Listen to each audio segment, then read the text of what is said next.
Hello friends, आप सभी का स्वागत है शिवानी आर्ट क्लासेस में। फ्रेंड्स, आप सभी को महाशिवरात्रि की हार्दिक शुभकामनाएं। और आज इस वीडियो में हम भारतीय कला और स्थापत्य में मौर्य कालीन प्रवृत्तियां यानी कि जो विशेषताएं रही हैं मौर्य कालीन तो उनको देखेंगे। और इसके पहले एनसीईआरटी बुक का चैप्टर 1, चैप्टर 2, चैप्टर 3 हमने चैनल पर करवा दिया है डिटेल में।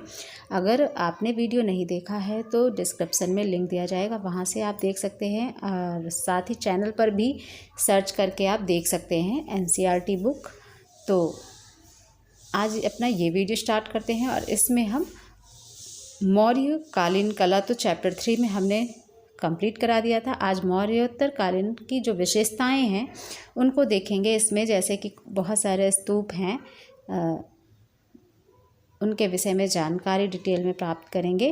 तो जो भी फ्रेंड्स चैनल को नहीं सब्सक्राइब किए हैं अब तक तो वो सब्सक्राइब कर लें, साथ ही बेल के आइकन को प्रेस कर लें, जिससे आने वाले लेटेस्ट वीडियो का नोटिफिकेशन आप सभी को मिलता रहे। और इसके पहले मॉक टेस्ट का वीडियो दिया गया था, तो अगर आपने नहीं देखा है तो वो भी आपको डिस्क्रिप्शन बॉक्स में सभी लिंक दिया जाता है, वहाँ से आप देख सकते हैं आसानी से। तो चलिए शुरू करते हैं अपना आज का वीडियो। भारतीय कला और स्थापत्य में मौर्योत्तर कालीन प्रवृत्तियाँ, आज ये चैप्टर 4 है, जिसमें हम कुछ और महत्वपूर्ण चीज़ें जानेंगे। ईसा पूर्व दूसरी शताब्दी के बाद की बात यहाँ पे की गई है कि अनेक शासकों ने विशाल मौर्य साम्राज्य में अलग अलग हिस्सों पर अपना नियंत्रण स्थापित कर लिया। इनमें उत्तर भारत में और मध्य भारत के कुछ हिस्सों में शुंग, कण्व, कुषाण और गुप्त शासकों ने अपना आधिपत्य जमा लिया।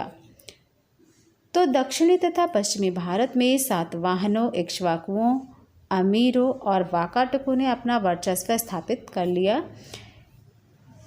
ईसा पूर्व दूसरी शताब्दी में यहाँ बताया गया है कि अनेक शासकों ने मौर्य साम्राज्य में, विशाल मौर्य साम्राज्य में अलग अलग हिस्सों पर अपना नियंत्रण स्थापित कर लिया, अपना अधिकार जमा लिया, जिसमें से कि उत्तर भारत में और कुछ मध्य भारत के कुछ हिस्सों में शुंग, कण्व, कुषाण और गुप्त शासकों ने अपना आधिपत्य जमा लिया। दक्षिण तथा पश्चिम भारत में सातवाहनों, इक्ष्वाकुओं, अमीरों और वाकाटकों ने अपना वर्चस्व स्थापित कर लिया। तो यहाँ पर दिया है कि ईसा पूर्व दूसरी शताब्दी में सनातन धर्म के दो मुख्य संप्रदाय कौन कौन से, वैष्णव धर्म और शैव धर्म का भी उदय हुआ। तो वैष्णव धर्म और शैव धर्म का उदय कब हुआ? ईसा पूर्व दूसरी शताब्दी में। भारत में ईसा पूर्व दूसरी शताब्दी में ऐसे अनेक स्थल हैं जिनका उल्लेख करना यानी कि विषय की दृष्टि से काफ़ी उपयुक्त होगा, क्योंकि उससे बहुत सारी जानकारी प्राप्त होती है।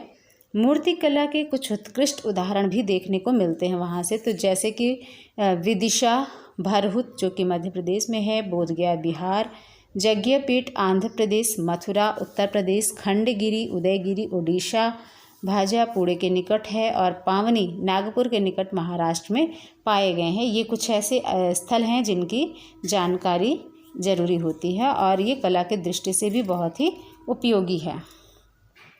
तो सबसे पहले यहाँ पर हम भरहुत के विषय में जानेंगे।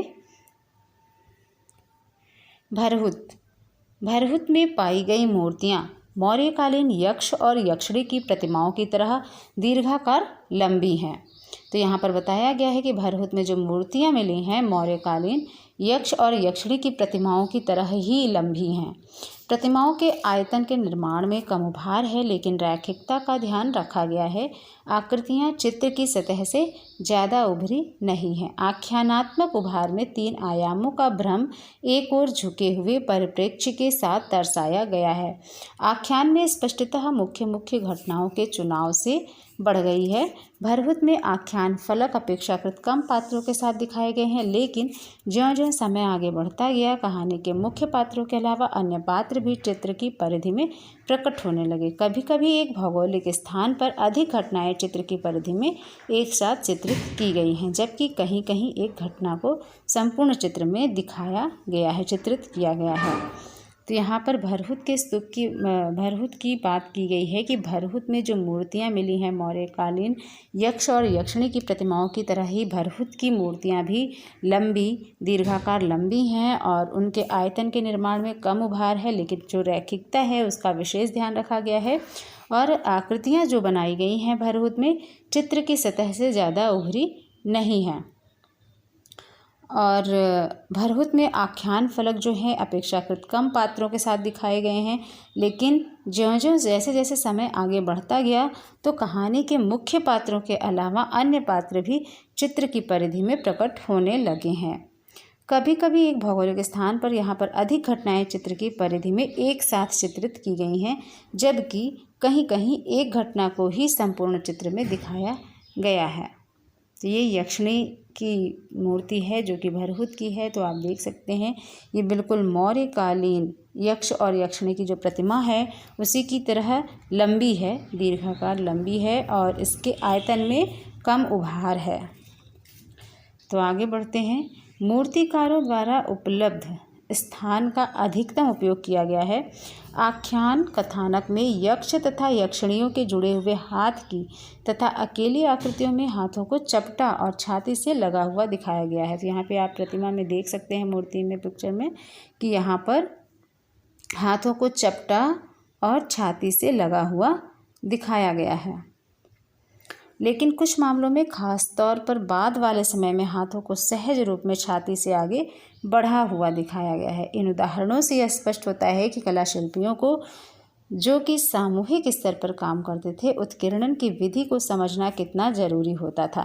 प्रारंभ में सतह को तैयार करना प्रमुख कार्य होता था और उसके बाद मानव शरीर तथा अन्य रूपों को उकेरा या बनाया जाता था। चित्र की सतह के छिछले उत्कीर्णन के कारण हाथों और पैरों को बाहर निकला हुआ दिखाना संभव नहीं था, इसीलिए हाथों को जुड़ा हुआ और पैरों को बढ़ा हुआ दिखाया गया है। शरीर ज़्यादातर कड़ा तथा तना हुआ दिखाई पड़ता है और भुजाएं व पैर शरीर के साथ चिपके हुए से दिखाए गए हैं, किंतु आगे चलकर ऐसी दृश्य प्रस्तुति में संशोधन कर दिया गया। आकृतियों का उत्कीर्णन गहरा होने लगा और आयतन बढ़ गया, जिससे मनुष्यों तथा जानवरों के शरीर का प्रतिरूपण बिल्कुल असली जैसा होने लगा। भरहुत, बोधगया, सांची स्तूप 2 और जगहपेट में पाई गई मूर्तियां इस शैली के अच्छे उदाहरण हैं। भरहुत की आख्यान उद्धृतियों यानी कि रिलीफ से यह स्पष्ट प्रकट होता है कि कला शिल्पी अपनी चित्रात्मक भाषा के माध्यम से कितने अधिक प्रभावशाली ढंग से अपनी कहानियाँ कह सकते थे। एक ऐसी ही आख्यान उद्धृति में सिद्धार्थ गौतम की माता महारानी मायादेवी के एक स्वप्न की घटना को दिखाया गया है। इसमें महारानी की आकृति को लेटी अवस्था में और एक हाथी को ऊपर से उतरकर महारानी मायादेवी की कोख यानी कि गर्भाशय की ओर बढ़ते हुए दिखाया गया है। दूसरी ओर जातक कथाओं का चित्रण बड़े सरल तरीके से किया गया है। उनमें कथा के भौगोलिक स्थल के अनुसार घटनाओं को भी प्रस्तुत किया गया है। जैसे रूरू जातक में बोधिसत्व हिरण को एक आदमी की जान बचाने के लिए उसे अपनी पीठ पर ले जाते हुए दिखाया गया है। तो रूरू जातक जो बोधिसत्व है उसमें हिरण को एक आदमी की जान बचाने के लिए उसे अपनी पीठ पर ले जाते हुए दिखाया गया है। इसी चित्र में एक अन्य घटना में एक राजा को अपनी सेना के साथ खड़ा हुआ दिखाया गया है। राजा रानी पर तीर छोड़ने ही वाला है और जिस आदमी की हिरण ने रक्षा की थी उसे भी राजा के साथ खड़े हुए अपनी अंगुली से हिरण की ओर इशारा करते हुए भी दिखाया गया है। कथा के अनुसार आदमी ने बचाए जाने के बाद हिरण को वचन दिया था कि वह किसी भी व्यक्ति को उसकी पहचान नहीं बताएगा, लेकिन जब राजा हिरण की पहचान बताने वाले को पुरस्कार देने की घोषणा करता है तो वह आदमी अपने वचनों से फिर जाता है और राजा को उसी जंगल में ले जाता है जहां हिरण ने उसकी जान बचाई थी। ऐसी जातक कथाएं स्तूपों को अलंकृत करने के लिए उपयोग में यहाँ पर लाई गई हैं भरहुत में। यह जान लेना काफ़ी रोचक है, दिलचस्प होगा कि विभिन्न प्रदेशों में ज्यों-ज्यों स्तूपों का निर्माण बढ़ता गया उनकी शैलियों में भी अंतर आने लगा। ईसा पूर्व पहली और दूसरी शताब्दियों की सभी पुरुष प्रतिमाओं में केश सज्जा को गूंथे हुए दिखाया गया है।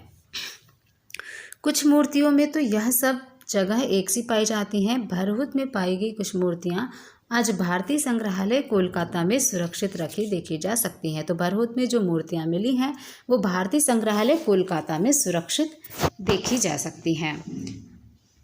तो भरहुत के विषय में आप जान गए होंगे और यहाँ पर एनसीईआरटी बुक में काफ़ी डिटेल में आपको समझने को मिल जाता है, तो ये बहुत इंटरेस्टिंग भी होता है। चलते हैं सांची का स्तूप देखते हैं। तो सांची का स्तूप यहाँ पर आप कुछ दिया हुआ है, भरहुत की जो जातक कथाएं हैं उनका चित्र दिखाया गया है। तो आप देख सकते हैं किस तरह से ये महारानी माया देवी का जो स्वप्न है भरहुत का, उसकी पिक्चर है। तो यहाँ पे आप देख सकते हैं ये हाथी, ये महारानी माया देवी को लेटे हुए दिखाया गया है और इस तरह से ये जातक कथाएं हैं भरहुत की।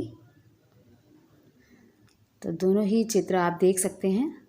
आगे बढ़ते हैं, अब हम सांची का स्तूप देखेंगे। सांची का स्तूप, जिससे कि क्वेश्चन भी पूछा जाता है, भरहुत, सांची का स्तूप, इन सभी से क्वेश्चन बनाए जाते हैं एग्जाम में, तो ये बहुत इंपॉर्टेंट होता है। मूर्तिकला के विकास के अगले चरण को सांची के स्तूप फर्स्ट मथुरा और आंध्र प्रदेश के गुंटूर जिले के बेनगे स्थान पर पाई जाने वाली मूर्तियों में देखा जा सकता है।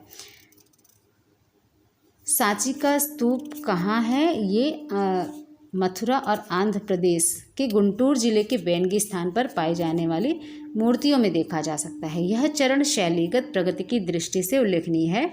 सांची के स्तूप फर्स्ट में ऊपर और नीचे, सांची का जो स्तूप है, स्तूप फर्स्ट में ऊपर और नीचे 2 प्रदक्षिणा पथ है। यहाँ पर बताया गया है कि सांची के स्तूप फर्स्ट में ऊपर और नीचे 2 प्रदक्षिणा पथ हैं। कितने हैं? 2 प्रदक्षिणा पथ हैं और इसके 4 तोरण द्वार हैं जो सुंदरता से सजे हुए हैं। इन तोरणों पर बुद्ध के जीवन की घटनाओं और जातक कथाओं के अनेक प्रसंगों को प्रस्तुत किया गया है। प्रतिमाओं का संयोजन जो यहाँ पर है अधिक उभारदार है और संपूर्ण अंतराल में भरा हुआ है। सांची में जो प्रतिमाओं का संयोजन मिलता है वो अधिक उभारदार और संपूर्ण अंतराल में भरा हुआ है। हाव भाव और शारीरिक मुद्राओं का प्रस्तुतिकरण भी वहाँ पर स्वाभाविक है। शरीर के अंग प्रत्यंग में कोई कठोरता नहीं दिखाई देती। सिर काफ़ी उठे हुए हैं, यानी सांची के जो स्तूप में सिर बनाए गए हैं वो काफ़ी उठे हुए हैं और यहाँ पर हाव भाव और शारीरिक मुद्राओं का प्रस्तुतिकरण जो है बिल्कुल सरल ढंग से है, स्वाभाविक है और शरीर के अंग प्रत्यंग में भी कोई कठोरता नहीं दिखाई देती है। तो यहाँ पर तोरण पर बुद्ध के जीवन की घटनाओं और जातक कथाओं के अनेक प्रसंगों को प्रस्तुत किया गया है। बाहरी रेखाओं की कठोरता, अनम्यता कम हो गई है। आकृतियों को गति दे दी गई है। आख्यान में विस्तार आ गया है। उकेरने की तकनीकें जो हैं यहाँ पे भरहुत की तुलना में अधिक उन्नत प्रतीत होती हैं। तो यहाँ पर बताया गया है कि सांची में जो चित्रों में उकेरने की प्रक्रिया है ये भरहुत की तुलना में अधिक उन्नत प्रतीत होता है। बुद्ध को प्रतीकों के रूप में प्रस्तुत किया जाना अब भी जारी रहा। सांची के स्तूप फर्स्ट में आख्यान अधिक विस्तृत कर दिए गए हैं, किंतु स्वप्न प्रसंग का प्रस्तुतिकरण महारानी को लेटी अवस्था में और ऊपर से उतरते हुए हाथी के चित्रण द्वारा बहुत ही सरल तरीके से किया गया है।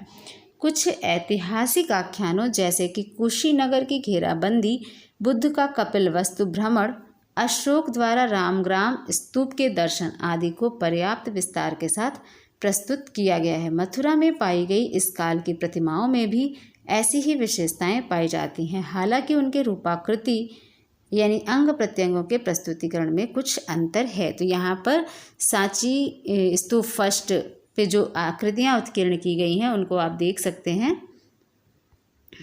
किस तरह से ये सांची के स्तूप फर्स्ट में जो आकृतियाँ उत्कीर्ण की गई हैं कैसे किस तरह से वहाँ पर बनाया गया है। तो आप देख सकते हैं, यहाँ पर देखिए हाथी को उकेरा गया है और इसी तरह से आगे भी है। यहाँ पे सांची के स्तूप फर्स्ट की योजना भी आप देख सकते हैं। यहाँ